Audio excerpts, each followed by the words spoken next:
Rufus smiles. Where you stand depends upon where you sit. Let's hear from Dr. Thomas Singh. Thank you, Vice Chancellor. So I'd like to endorse what was said, particularly by Ambassador Grandison and Pat Bacchus. Clearly, I'm talking about, that is not to say, High Commissioner, that I distance myself from your remarks at all, or the ministers, vice presidents. But I'm an economist, so I gravitate to markets and to exchange rate issues. Endorsing what you said, permit me to take things up a notch or two. A business with assets denominated in pound sterling, for example, has a balance sheet. All of a sudden, that balance sheet now is no longer in balance. And more particularly, equity is negative. What happens is that the business needing working capital finds that banks are saying, sorry, we can't do this. That's precisely the sort of thing that happened in the past with other global issues like the Asian currency crisis and so forth. There is no reason why we can assume that it wouldn't happen. Economists like me, we tend to think risk. And so we do identify that as a risk to worry about. Global demand now and the reduction in demand emanating from the UK and the relative attractiveness of the UK itself as a market causes one to think that while that is so, it will have knock-on effects as well too. Imagine a world in which investors begin to think, despite assurances from the British Prime Minister and everybody else, begin to think, to harbor some belief, a silly notion that the markets are going to be compromised or that demand is going to slacken. It doesn't stop there. Some other effects begin, and knock-on higher order effects begin to happen. Investment decisions are scaled back, and these perceptions begin to feed on themselves, and even if the perceptions were wrong, we end up with a self-fulfilling prophecy. Ladies and gentlemen, I'm not inventing this.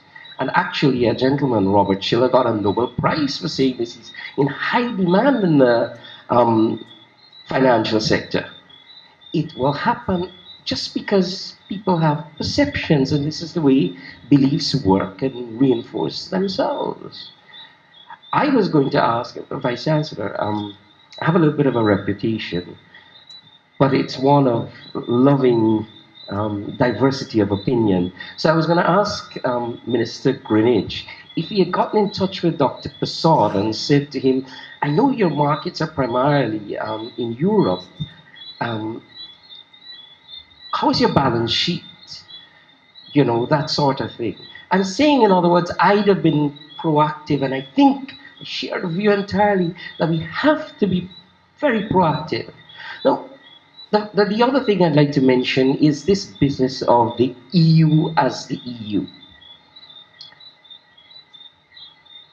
Unless I get the story wrong, the UK is certainly the 5th strongest economy in the world. It had to be probably one of the stronger economies in the EU.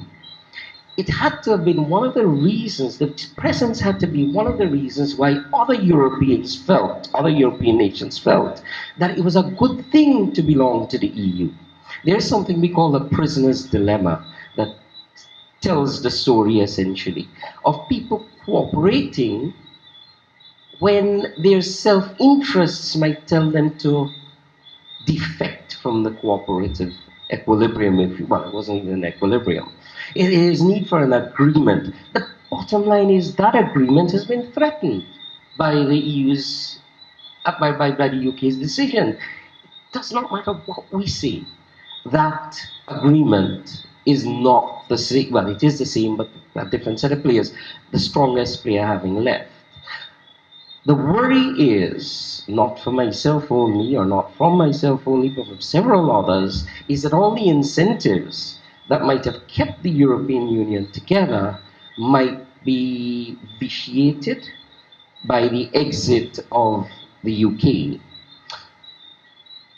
One small point too, again still on the exchange rate thing, yes, the nominal value of those commitments for development funding, the nominal value is the same. But with the depreciation of the exchange rate, the real value, if you will, has suddenly diminished. Now, these are all things that we ought to think about, and I do entirely share the view that we need to be proactive. We need to be proactive because Frank Knight, in his magisterial work, Risk, Uncertainty, and Profit, made the point that the entrepreneur makes profit from uncertainty. If everything were certain, then there would have been other people in the playing field already. So any supernormal profits are usually associated with uncertainty. I say that to say that in the UK, its best innovators have an opportunity now to operate, to take advantage of that uncertainty. There is that other side. The uncertainty does not have to be one that spells doom only. In that regard, our Caribbean exporters need to become innovative as well too, and to recognize that there is, in the uncertainty about the trading arrangements that will eventually evolve, there are opportunities that we ought to see. People like the Vice Chancellor operate in the realm of ideas, and it is the job of people like these to identify opportunities, to encourage opportunity, to point out the existence of opportunities. So today's Wall Street Journal had an interesting headline, a fascinating one. The light is a bit of a problem, but I'll read it.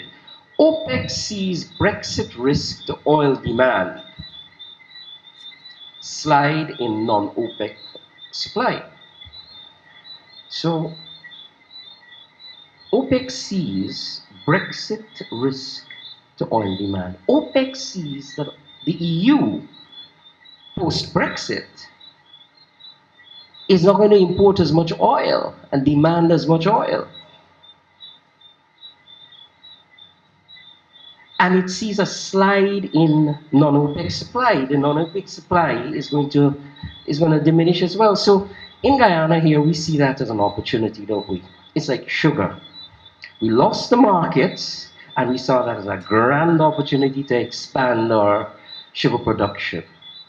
But it would be a mistake to do this. The reason why OPEC is not particularly concerned about global demand, despite the weakening demand emanating in the EU, is because OPEC is in a position to influence price. Quite likely, OPEC will do damage control, more than likely reducing prices even further, and saying it's a possibility. Now, where does that leave Guyana and its oil prospects?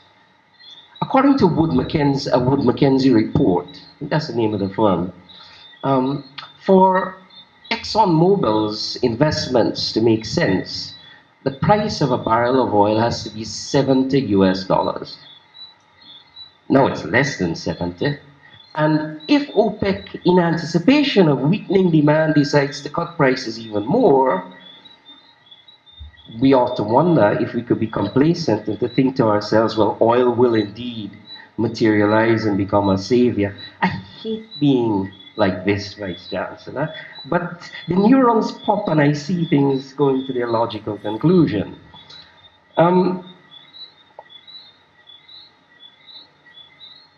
The UK will no longer be able, it's been mentioned, I want to repeat it, to would no longer be able to voice its strong stance in those EU negotiating fora, not just on behalf of the ACP countries, but on behalf of liberalization. The French don't like trade liberalization very much. Ambassador, I might be misstating things, but my understanding is that the French love protectionism.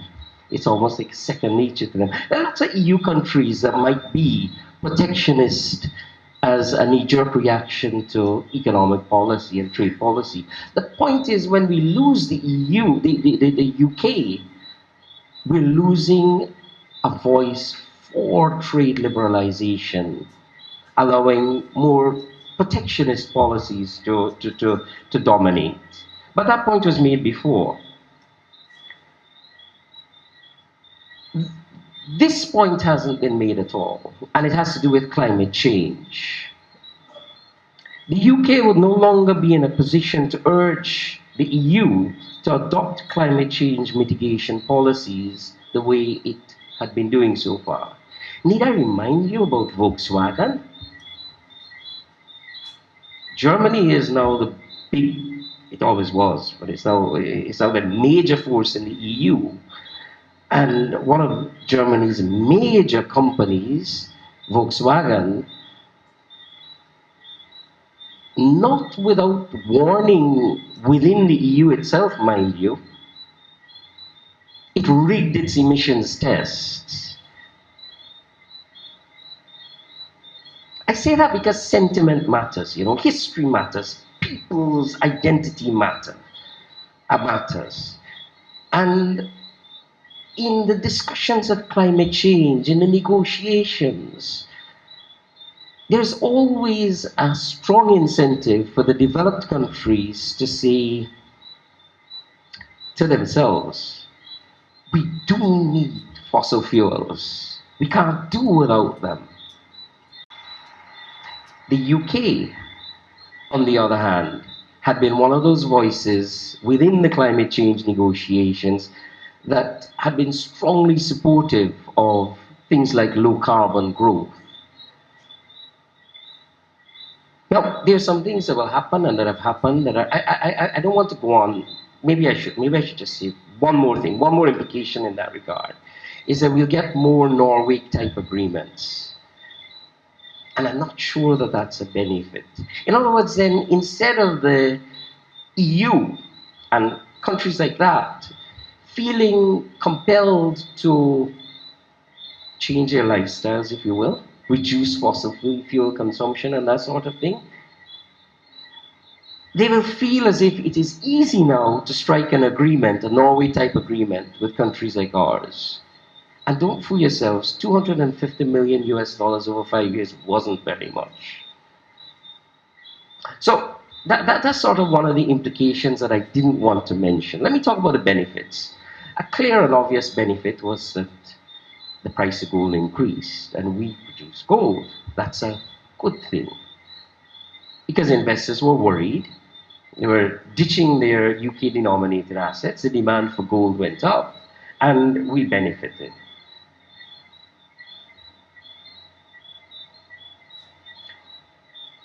This final point has actually been mentioned, that we could renegotiate some agreements that were, such as, for example, the Everything But Arms agreement that caused us to lose markets, sugar in particular markets. The point is that we can now, and the point was made before, that we can now look at this as an opportunity to renegotiate agreements. Thank you.